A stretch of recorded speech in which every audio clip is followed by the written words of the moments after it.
내가 잘났다고 생각하는 사람들은 여기서 실패합니다. 안녕하십니까, 반갑습니다. 증시각도기 곽상준입니다. 이 강의를 들으신 분들은 성공할 확률이 굉장히 높아지신 거예요. 여러분이 투자하신 시간과 가치가 여러분에게 실질적인 노후를 보장하는 수단으로 돌아올 것이라고 저는 믿습니다. 이거 우리끼리 비밀입니다. 이거 딴 데 가서 말씀하지 마세요. 이런 강의하는 사람 거의 아마 제 생각에는 없을 것 같아요. 이건 실전을 해본 사람만 아는 얘기예요. 안녕하십니까, 증시각도기 TV 각도기가 사랑한 투자자 낙훈 자산운용의 홍진태 대표님 편, 증권계의 지진이 여러분과 함께하고 있습니다. 자, 오늘 책 얘기 한번 했으면 좋겠네요. 이 주식하는 마음이라는 책에서 보면 경어체를 쓰면서 화자를 청중을 딱 두고 하셨어요. 글을 쓰실 때 제가 읽기에는. 근데 그 청중이 일반 독자, 정확하게는 일반 투자자, 또 조금 더 깊이 들어가면 요즘 많이 이야기되는 주린이 대상으로 쓰였다는 생각을 지울 수가 없는데 그렇게 마음 먹고 책을 쓰신 건가요? 그건 뭐 출판사에서 그렇게 제안을 해서 최대한 쉽게 써달라 계속 그렇게 얘기를 해가지고 제가 이 정도면 쉬울까요? 해서 보여드리면은 이것보다 더 쉬워야 된다 해서 열심히 또 바꿔서 드리면은 더 쉬워야 된다 뭐 이렇게 말씀을 해주셔가지고 그래서 가능한 한 제가 할 수 있는 가장 쉬운 건 여기까지입니다. 네, 그렇게 했는데 여기서 이제 더 쉽게 되려면은 진짜 종목 코드 보는 법, 뭐 봉 차트란 무엇인가, 뭐 시가, 고가, 뭐 이런 거부터 설명을 해야 되는데, 그거 설명하는 책은 수백 권이 있는데, 그거는 제가 쓸 건 아닌 것 같습니다. 했는데, 아무튼 그랬습니다. 사실은 근데 경어체로 쓰는 책들이 사실 잘 눈에 안 들어와요. 저는 읽어보면. 근데 이 책은 특징적이게 잘 들어왔어요. 상당히 잘 들어온 책이었고, 어떤 내공, 깊이가 상당히 있는 내공, 게다가 나이가 아직도 상당히 젊으시잖아요. 젊으신 거에 비하면 깊은 내공들이 많이 느껴졌는데 평소에 공부 많이 하시죠?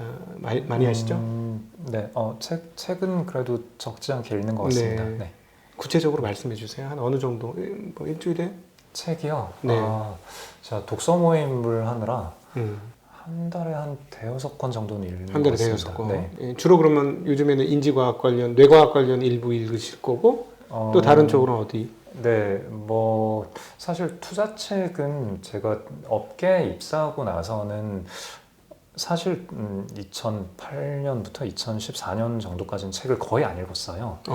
거의 안 읽고 뭐 한 1년에 한 권, 두 권 정도 읽다가 2014년 정도부터 조금씩 책을 읽다가 2015년에 독서 모임이라는 걸 하면서 책을 읽기 시작했고 그러다가 그 트레발이라는 독서 모임에서 클럽장으로 활동을 한 게 2018년 1월부터고 이제 그때부터 사실 투자책을 다시 읽기 시작을 했어요.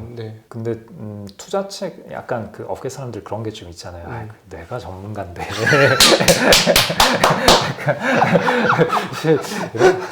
내가 남의 책을 왜 읽어?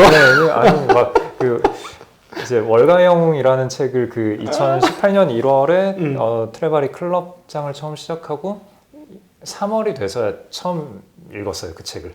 그러니까 처음으로 그 책을 선정을 했어요. 물론 당연히 저는 예전에 읽었으니까. 근데 그 책을 이제 선정을 해서 읽으면서도 이건 뭐 예전에 다 읽었던 책이고 다 아는데 그래도 멤버들 대상으로 그래도 내가 뭐라도 한마디 더 할 수 있으려면 그래 한 번 더 읽어보자. 그래서 복습 삼아. 지금 근데 이 정도 책은 뭐 내가 다시 쓸 수도 있겠는데 다시 읽어서 내가 뭘 배우는 게 있을까 하면서 읽다가 읽었는데 책을 읽고 앞에 놓고 이제 진짜 무릎 꿇고 죄송합니다. 수익률이 안 좋은 이유가 이거였어. 진짜 2015년, 17년 그때 성과가 안 좋았어요. 근데 그 나름대로 이제 여러 가지 가설을 세워서 그래서 이것 때문에 이걸 내가 잘못해서 좀 성과가 안 좋은가? 이것 때문에 안 좋은가? 그러면 이걸 열심히 노력해서 바꿔오자. 이걸 바꿔오자. 3년 동안 시도를 하면서 여러 가지로 개선을 했다라고 생각을 했어요. 나름대로. 그래서 중간에 성과가 좋을 때도 있고 안 좋을 때도 있고 했는데 그래도 뭔가 약간 예전 같지 않은데 라는 느낌이 2017년 중에도 계속 들고는 있었어요. 근데 월가의 영웅이라는 책을 읽고 보니까 거기서 하지 말란 걸 다 하고 있는 거예요. 거기서 이제 기관 투자자가 성과가 안 좋은 이유 막 이런 챕터가 나오잖아요. 네. 다 하고 있네. 그 이후에도 또 투자자로서 빠지지 말아야 할 함정 뭐 이런 네, 것들 네. 막 있잖아요. 다 하고 있는 거예요. 어. 전문가라고 이제 겉멋들어가지고 아. 이런 건 난 시장의 흐름을 다 읽고 내가 이런 근데 걸 뭐 다 할 수 있지. 사실 겉멋들어도 될 정도로 그 전에 수익률이 좋으셨잖아. 뭐 그쵸? 나쁘진 네, 않았는데요. 네, 네. 그 이전에도 뭐 소소하게 3개월, 6개월 뭐 성과가 안 좋던 시기는 있었는데 네. 이제 그때마다 이제 제 스스로 잘 극복을 했다고 생각을 했었거든요. 근데 2015년과 17년은 되게 약간 16년에 또 나름 괜찮았긴 했는데 그거를 이제 다시 합쳐서 보면은 3년간의 슬럼프인 거잖아요. 16년을 이제 그냥 무시해서 본다면은. 그러니까 3년간의 슬럼프는 투자를 시작한 이래 처음이었고 뭔가 굉장히 이상하다. 뭔가가 굉장히 잘못돼 있다라고 네. 생각을 했는데 이제 그런 피터 린치라는 훌륭한 투자자분께서 그리고 약간은 책을 쓴 분들이 갈래가 여러 가지가 있잖아요. 네. 뭐 물론 버핏이 직접 쓴 책은 아니지만 워런 버핏 같은 경우에는 엄밀히는 펀드 매니저는 아닌 거고 그렇지. 그리고 뭐 앙드레 코스톨란 이런 분들도 펀드 매니저는 아닌 거고 그렇지. 그러니까 저처럼 그렇게 어떤 남의 돈을 받아서 펀드라는 그 상품을 운용하는 레코드를 쌓은 사람은 피터 린치가 가장 근접한 사람일 겁니다. 그렇죠. 어떻게 보면은 네. 그러니까 피터 린치가 했던 고민들이 아마 제가 빠졌던 그런 여러 가지 문제들을 훨씬 더 높은 강도로 이미 겪었던 분이 쓴 책일 거니까 네. 그러니까 이제는 막 행간이 보이는 거예요. 이 사람이 네. 얼마나 많은 고충을 겪고 이런 내용을 적었을까 네. 이런 게 보이면서 진짜 저를 되게 질타를 하는 게 느껴지는 거예요. 이 책이. 네. 그래서 그러니까 되게 내가 지금까지 3년 동안 슬럼프를 극복하기 위해서 아주 많은 노력을 했다고 생각을 했는데 네. 사실 굉장히 단순한 거였구나. 굉장히 단순한 원리 원칙들을 내가 되게 무시하고 있었구나. 그런 생각이 들고 그때부터 이제 예전에 읽었던 투자책들 물론 이제 그런 독서 모임을 하면서 투자책 뭐 당연히 읽긴 읽어야 했는데 네. 그때부터 이제 뭐 필립 피셔나 아니면 뭐 현명한 투자자나 앙드레 코스톨란이나 이제 그런 것들을 싹 다시 읽었는데 이제 뭔가 그 사실 제가 주식 투자는 그 훨씬 이전에 2003년이나 아니면은 뭐 2009년, 10년, 11년, 12년 요때 훨씬 더 잘했다라는 생각이 들더라고요. 근데 네. 이제 그때 내가 무슨 생각으로 어떤 식으로 포트폴리오를 갖추고 있었는지 네. 그런 걸 이제 다시 이제 거의 다 복구가 된 것 같은 느낌이 들었고 그 책을 다시 다 읽어보면서 네, 다 읽으면서 네. 그래서 사실 그때 2008년, 9년, 10년 이때쯤에 이미 어느 정도 업계에 와서는 이제 뭐 주니어 매니저고 했는데 업계 다른 매니저들과는 좀 되게 다르다라는 생각을 스스로는 하고 있었거든요. 네. 어느 정도는 그 다른 기관 투자자와는 사실 어느 정도는 좀 말이 잘 안 통한다라는 느낌이 들 정도로 네. 그래서 그 전에 이제 펀드 매니저로 일을 할 때는 오히려 좀 그걸 따라가려고 노력을 많이 했던 것 같아요. 예를 들어서 뭐 그런 얘기 우리가 흔히 하잖아요. 뭐 이번에 어떤 뭐 하이닉스가 다음 분기 이제 약간은 실적 톤다운이 있었고 아니면 뭐 여러 가지 위스퍼 넘버들 그래서 뭐 어디에 탐방을 갔더니 뭐 뭘 톤다운했고 어디는 뭘 수주를 또 좀 더 많이 받은 것 같더라 뭐 이런 얘기들을 매니저들은 수시로 하는데 애널리스트 분들과도 같이 수시로 이야기를 나누고 하는데 저는 이제 그런 거에서 좀 계속 뒤처지니까 네. 그러니까 이런 거를 잘 따라잡아야 펀드 매니저라고 할 수 있겠구나.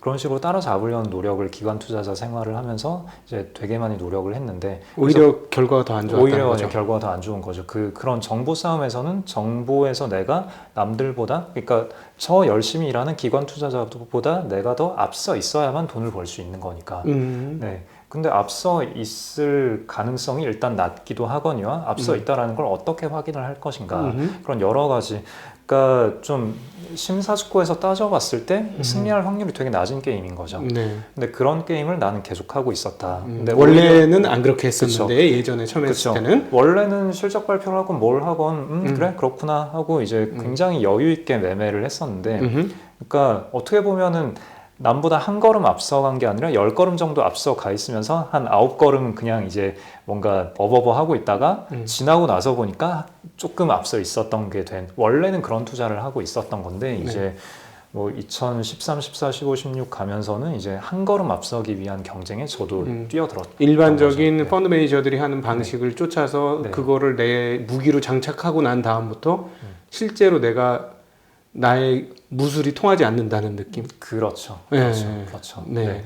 진짜 그 잘하는 사람들을 싸워서 이겨야만 되는 싸움을 하고 있었던 거니까요. 그러니까 네. 애초에 싸움을 걸면 안 되는 건데, 음. 네, 그냥 저만의 길을 그냥 가면 되는 건데. 그렇지. 원래는 내가 분기 실적 추적을 해가지고 매매를 하는 스타일이 아니고 원칙에 따라서 이런 매매를 했는데 분기 실적 추적해가지고 따라잡는 사람들하고 같은 배를 타가지고 거기서 하려고 하니까 제대로 잘 안 됐다. 그러니까요. 뭐 이렇게 정리가 되는 거잖아요. 네, 그렇죠? 저는 현재 그렇게 결론 내리고 있습니다. 네네. 네. 근데 이제 투자를 하시다 보면 사실은 처음 투자했을 때 사실 좀 단순하게 하셨다, 복잡하게 하셨다가 또 조금 단순하게 하신다는 말씀으로도 들리거든요. 맞습니다. 예. 맞습니다. 근데 이게 하면 할수록 루틴이 되게 단순해지지 않으시나요? 어떠신가요? 루틴이라 하면 내가 투자하는 방법이나 네. 이런 것들이 네. 뭐라 그럴까 로직이라고 표현을 해야 되나? 네. 이런 것들이 네. 의외로 화려하지 않다는 거. 네. 사람들이 일반인들이 볼 때는 펀드 매니저들이나 이런 사람들은 모르는 게 없고 너무나 화려하게 할 거라고 생각하지만 사실 그렇지 않은 경우도 많아서요. 그렇죠. 네, 화려하게 하는 것 자체가 굉장한 독이라고 생각합니다. 화려하게 하시는 분들 물론 있죠. 저도 한창 열심히 매매를 많이 할 때에는 그러니까 매일매일 시장 전체 전 종목의 차트를 다 봤어요. 근데 2,000개 다 보지는 못하고 한 400개 정도? 네. 네, 그냥 섹터별로 뭐 대형주, 중소형주 다 해가지고 그냥 매일매일 이제 차트들만 그냥 한번 쭉 봐도 사람들이 이쪽을 좋아하고 있고 그럼 흐름이 이쪽에 있다가 이쪽으로 흘러가고 있구나. 그래서 그런 식으로 매매도 꽤 했었고 뭐 돈을 벌기도 했었고 잃기도 했었고 그래서 그냥 그런 게 되게 자연스럽게 몸에 배 있었던 것 같아요. 네. 근데 이제 지나고 나서 생각을 해보니까 그런 식의 매매는 지나고 나면 똔똔이고 그럼 지나고 났을 때 결국은 돈을 벌어줬던 뭔가 내 포트폴리오의 코어가 되는 네. 사실 그냥 질러놓고 가만히 있고 안 건드리고 있던 주식들 중에서 그냥 대박이 나고 10배 나는 것도 있고 그렇지. 이런 것들이 돈을 벌어주는 건데 네. 한 2010, 11, 12년 정도에는 이제 그런 것들이 돈을 벌어주는 와중에 이런 것들을 좀 했다면은 네. 이제는 이런 것들은 사라지고 이것만 이것만 가지고 하고 있었던 거죠. 어느새 네. 보니까. 네. 전문가의 길이라고 생각을 했고. 그렇죠. 전문가의 네. 길이고 그리고 뭐 여러 가지 뭐 굳이 남 탓을 좀 해보자면은 뭐 여러 그 연기금 아웃소싱 자금들 여러 아웃소싱 자금들 받고 거기에서 또 벤치마크가 또 되게 다양하고 네. 제가 벤치마크 7개를 하고 있었거든요. 네. 사실 이게 말이 안 되는 건데 뭐 중소형주부터 뭐 대형주까지 그냥 다 하고 있었어요. 그러다 보니까 좀 뭐 많이 힘들긴 했었죠. 네. 이 얘기가 나와서 잠깐 옆길로 새지만 하나 궁금해서 여쭤보고 싶은 게 소위 말하는 연기금이나 기관이라는 쪽에서 꼽아주는 벤치마크가 펀드 매니저도 다 버린 거 아닙니까? 네. 그 위에 그 연기금이나 이런 네. 쪽에서 네. 삼성전자 랠리한 이후부터 더 강화되긴 했는데 네. 그쪽에서 내려준 어떤 일종의 벤치마크 수익률이 네. 펀드 매니저들을 망친 거 아니냐 하는 그런 생각이 많이 들거든요. 네, 거기서 그렇다라고 말씀드리면 연기금 위험하구나. 네, 싫어하시겠죠? 자, 참고로 잠깐 저희가 하는 지금 이 방송은 저희의 소속사 라쿤이라든가 시나리라든가 이것의 공식 의견이 아니고 그냥 운용을 해본 사람의 개인적 그 경험담과 사담을 나누는 자리다. 그리고 매수매도 추천도 아니다라는 점을 한번 밝히고 이야기 나누도록 하겠습니다. 네. 네, 망쳤다. 제가 왜 이렇게 말씀드리냐면 2018년이죠. 2018년, 17년, 18년 삼성전자 랠리 뽑고 나서 거의 모든 사람들이 삼성전자 랠리 뽑을 때 언더퍼폼 했지 않습니까? 네. 그러고 나니까 그냥 꼽혀서 내려왔지 않습니까? 이거 편입 비중이 어느 정도 딱 돼야 돼. 이러고 나니까 옴짝달싹 그 자신의 그 기량을 펼칠 수 있는 공간이 너무 줄어들더라는 거죠. 그러면서 그것이 공모펀드라든가 일반적인 펀드들의 수익률 저하로 연결된 거 아니? 물론 이제 과거 2002년부터 2007년도 가치주들이 좋았고 뭐 그런 장이 아니었기 때문에 그럴 수도 있다라고 얘기할 수는 있지만 그런 것도 오히려 더 이렇게 덫이 되지 않았느냐 이런 생각이 많이 들었어요. 그러니까 좀 굉장히 위험하다는가? 위험하다기보다는 엄밀한 답변을 하자면 시간이 오래 걸릴 것 같은데요. 어떻게 해야 되나? 자, 그러니까 이제 말씀하신 거는 공모펀드의 성과가 저조한 이유 중 하나로 연기금 아웃소싱 자금의 미국에서 삼성전자 편입비 등 벤치마크를 굉장히 타이트하게 제시해 준 것이 하나의 좀 큰 이유이지 않겠냐라는 네. 가설이신 거잖아요. 꼭 공모 펀드가 아니라도 일반적으로 그 기금 자금을 맡은 네. 펀드 매니저들 입장에서. 네.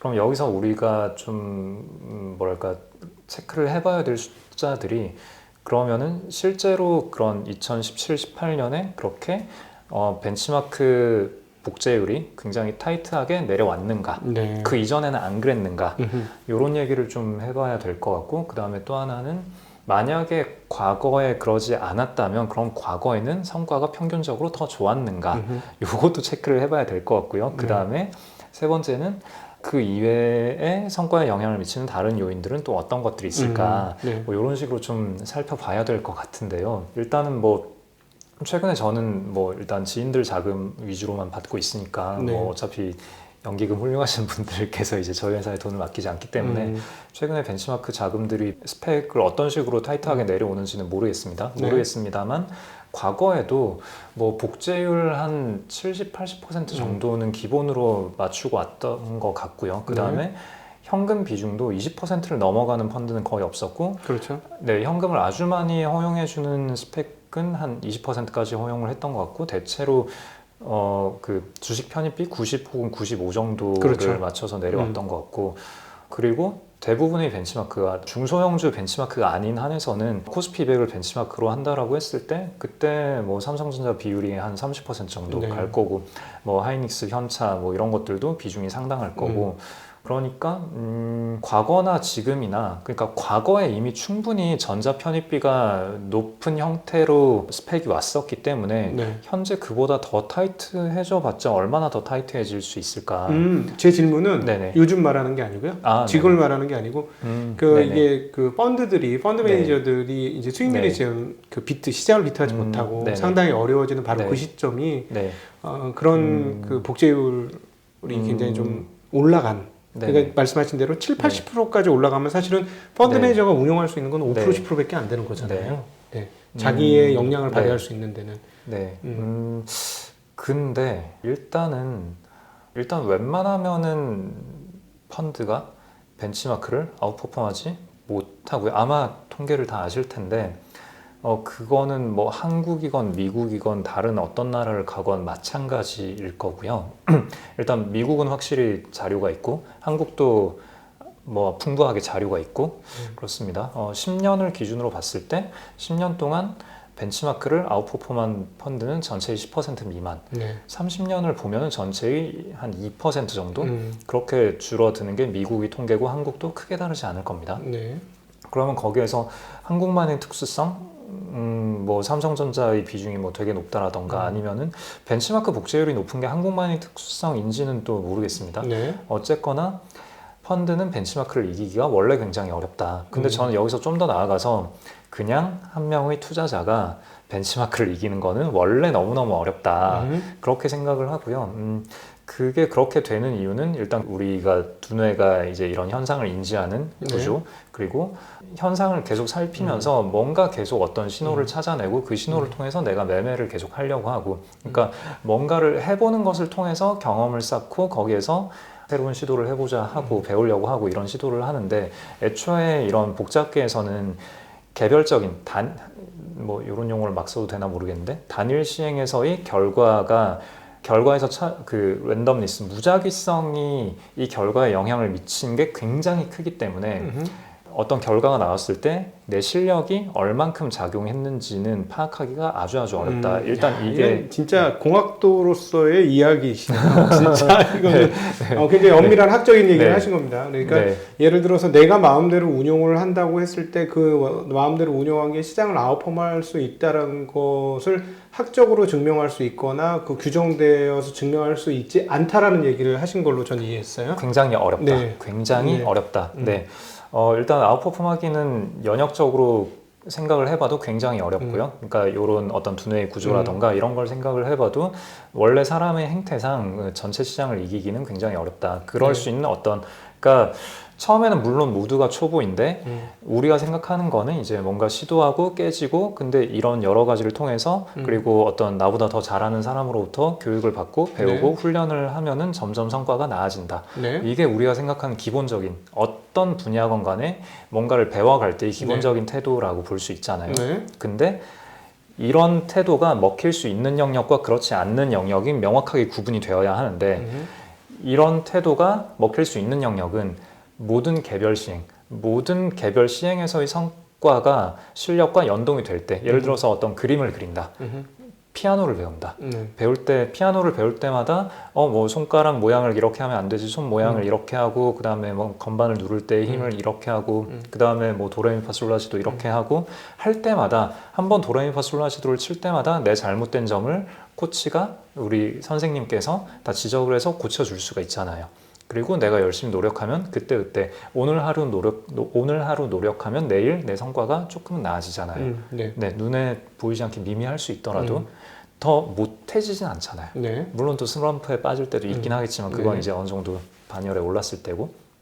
근데 주식 시장을 비롯한 여러 가지 복잡계에서는 제가 아마 이 영상을 보고 있는 분들보다 웬만하면은 평균보다는 제가 좀 더 많은 경험이 쌓여 있겠지만 그리고 더 많은 정보를 가지고 있겠지만 제가 오늘 하루 뭐 앞으로 일주일 동안 주가가 가장 많이 오를 종목을 고르는 시합을 해봅시다 라고 했을 때 제가 어떤 종목 하나 고른 거랑 시청자분들께서 고른 종목들 뭐 한 몇십만 개가 있다 치고 그러면 그것과 제가 고른 종목 중에서 제가 1등을 할 확률 굉장히 낮죠. 그렇죠. 그렇죠.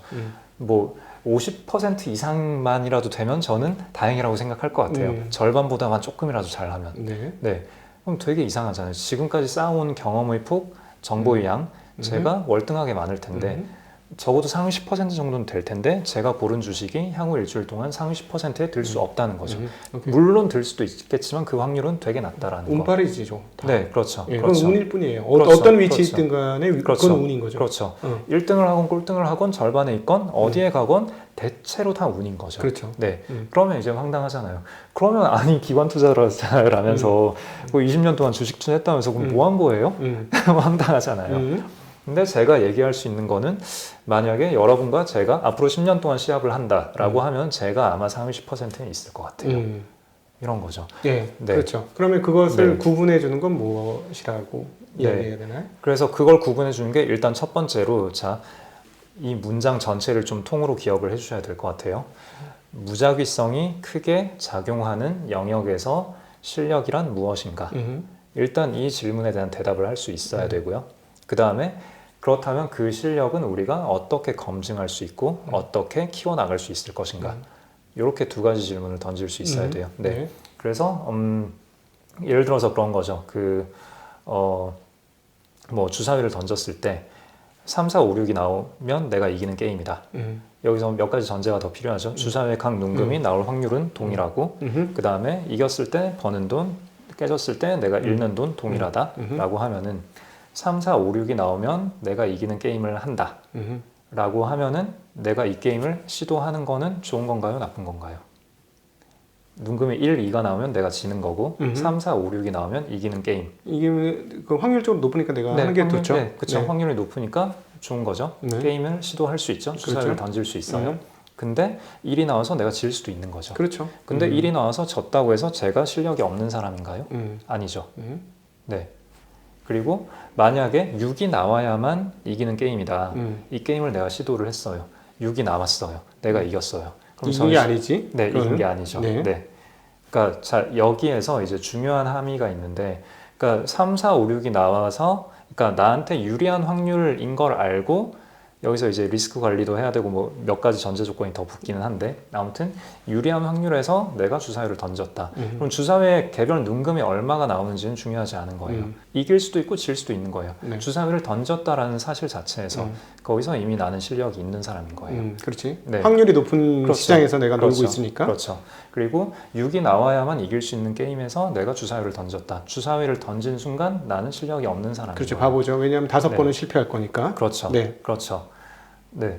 그래서 던지는 순간 나는 뭔가를 잃어버린 거죠.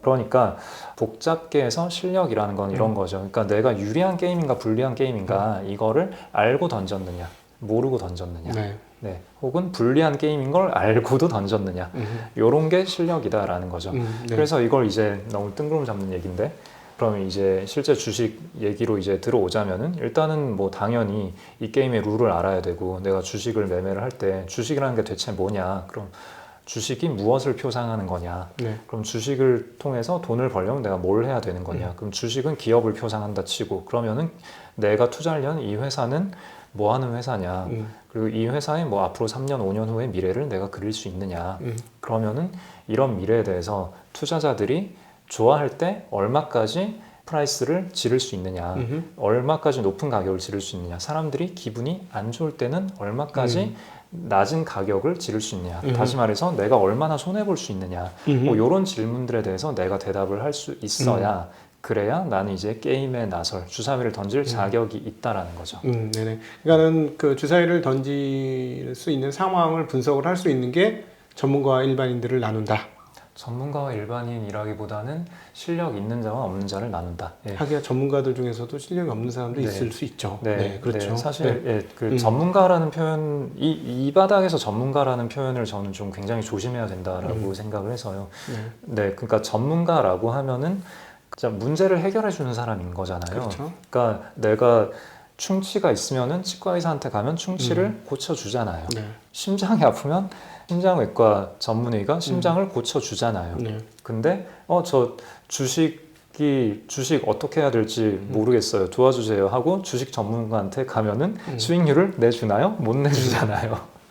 많은 확률로 잘 못 내는 네, 경우가 많았죠. 아주 높은 네. 확률로 못 내주잖아요. 그러니까 여기서의 전문가는, 그러니까 전문가라는 용어를 같이 그냥 섞어서 써버리면은, 아니 그거는 네. 어떤 면에서 그것도 있는 것 같아요. 네. 그 시장에서 전문가란 말을 너무 자주 빈번하게 써서 네. 전문가라는 단어가 타락했어. 네, 이쪽 업에서. 네, 네. 사실은 전문가면 해줘야 되는 건데 네, 전문가 아닌 사람이 네. 자꾸 전문가라고 하니까 네. 단어가 훼손된 거죠. 맞습니다. 그래서 정말 좋은 지적이신 것 같아요. 그래서 금융시장에서의 전문가라 함은, 자, 당신이 하려는 선택이 좋을 때 이렇게 좋을 수도 있고 안 좋을 때 이렇게 좋을 수도 있으니까 여기에 대해서 이제 당신이 선택을 하는 겁니다. 여기에 대해서, 그러니까 좋을 때 안 좋을 때, 우리는 사실 금융시장이라는 거는 리스크를 다루기 위해서 네.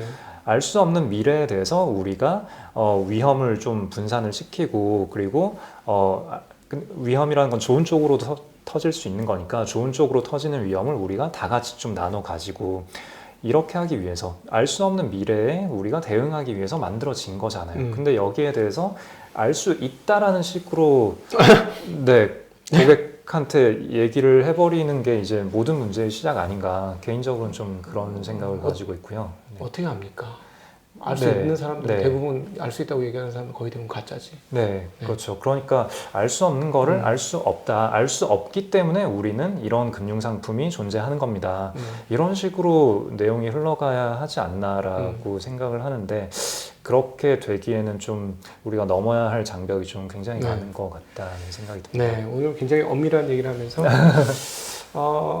오늘 정말 여러분은 지금 홍진채 라쿤 자산운용 대표와 함께하는 각도기 TV 각도에 살아가는 투자자의 그 오타쿠 편을 지금 보셨다라고 생각하시면 되겠습니다. 예, 다음으로는 우리 홍진태 대표님께서, 그리고 또 저하고 함께 더불어서 개인 투자자에게 하고 싶은 이야기들, 그리고 당부드리는 이야기를 한번 다루어 보도록 하시죠. 여기서 그러면 2부 마치도록 하겠습니다.